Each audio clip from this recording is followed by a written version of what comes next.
மே 18 தமிழர்கள் வரலாற்றில் ஒரு கருப்பு தினம்.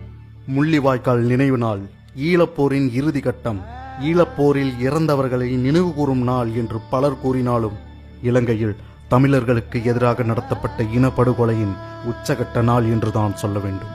இந்நாளின் சரித்திரம் பலர் அறிந்திருப்பர், ஆனால் அதன் வலியும் வேதனையும் சிலர் மட்டுமே உணர்வர்.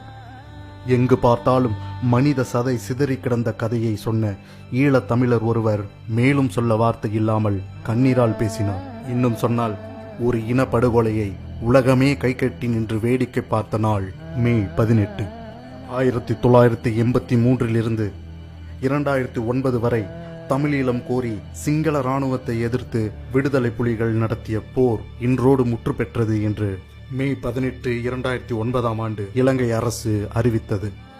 கூடவே தமிழீழ விடுதலை புலிகள் இயக்கத்தின் தலைவர் வேலுப்பிள்ளை பிரபாகரன் சுட்டு வீழ்த்தப்பட்டார் என்று புகைப்படங்களையும் வெளியிட்டது சிங்கள அரசு.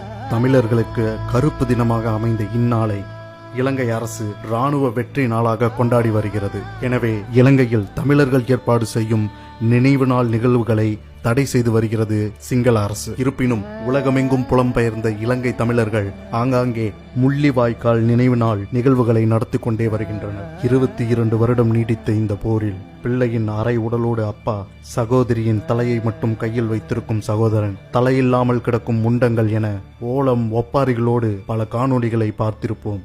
அந்த காட்சிகளை பார்த்தாலே நம்மில் சிலருக்கு மயக்கம் வரும், பலருக்கு கண்ணீர் வரும்.